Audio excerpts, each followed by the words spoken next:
Dear viewers, इस topic को अंग्रेजी में देखने के लिए देखिए हमारा इंग्लिश यूट्यूब चैनल।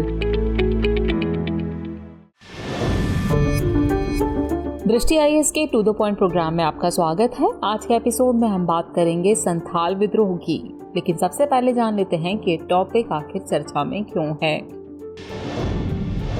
हाल ही में प्रधानमंत्री नरेंद्र मोदी ने ब्रिटिश औपनिवेशिक अधिकारियों के खिलाफ लड़ाई में आदिवासियों के बलिदान को याद करते हुए हूल दिवस पर एक ट्वीट किया। बता दें कि हूल दिवस को संथाल विद्रोह दिवस के रूप में भी जाना जाता है। तो चलिए जानते हैं संथाल विद्रोह के बारे में। संथाल विद्रोह 1857 के विद्रोह से 2 साल पहले यानी 1855 में शुरू हुआ था।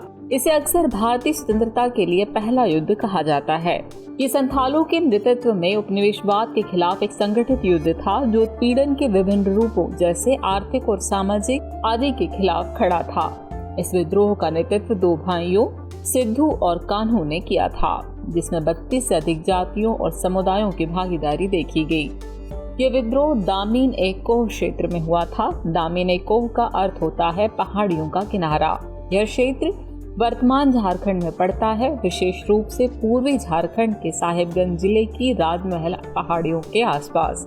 हर साल झारखंड राज्य इस विद्रोह की शुरुआत को चिन्हित करते हुए 30 जून को हूल दिवस के रूप में मनाता है। हालांकि कुछ ऐतिहासिक विवरण इसकी शुरुआत जुलाई के पहले सप्ताह में मानते हैं। चलिए अब जानते हैं कि संथाल लोग कौन थे।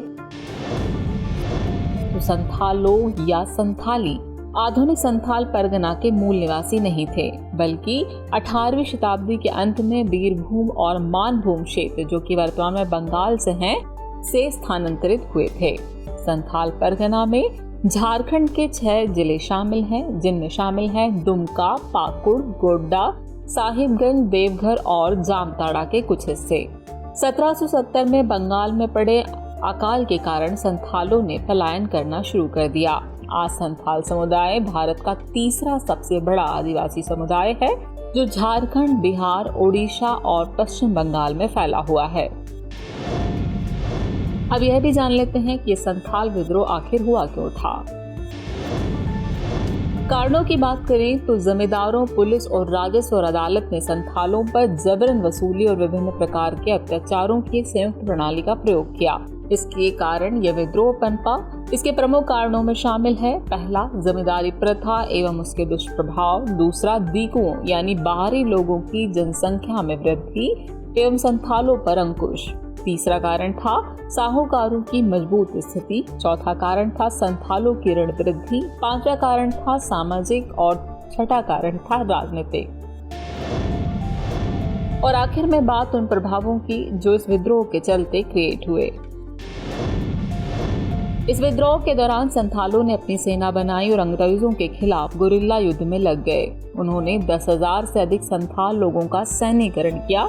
ग्रामीणों ने भंडार गृहों और गोदामों में आग लगा दी और सभी प्रकार की संचार लाइनें बाधित कर दी। विद्रोह को रोकने के लिए अंग्रेजों ने संथालों द्वारा इस्तेमाल किए जाने वाले धनुष और तीरों के खिलाफ आधुनिक हथियारों का इस्तेमाल किया।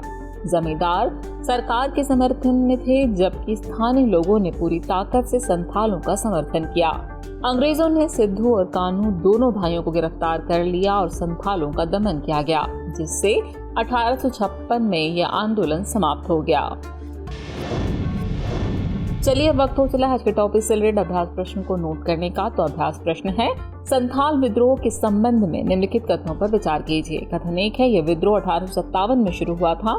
कथन 2 है, इसे अक्सर भारतीय स्वतंत्रता के लिए पहला युद्ध कहा जाता है। और कथन 3 है, इस विद्रोह का नेतृत्व 2 भाइयों सिद्धू और कान्हू ने किया था। उपयुक्त में से कितने कथन सही हैं, ये आपको बताना है। आपके ऑप्शन है ऑप्शन ए केवल 1, ऑप्शन बी केवल 2, ऑप्शन सी सभी 3 या फिर ऑप्शन डी इनमें से कोई भी नहीं। तो व्यूअर्स, इस प्रश्न का जवाब कमेंट बॉक्स में देना न भूलें। फिलहाल आज के एपिसोड में इतना ही। मिलते हैं फिर नए एपिसोड में किसी और नए टॉपिक के साथ। तब तक के लिए शुक्रिया।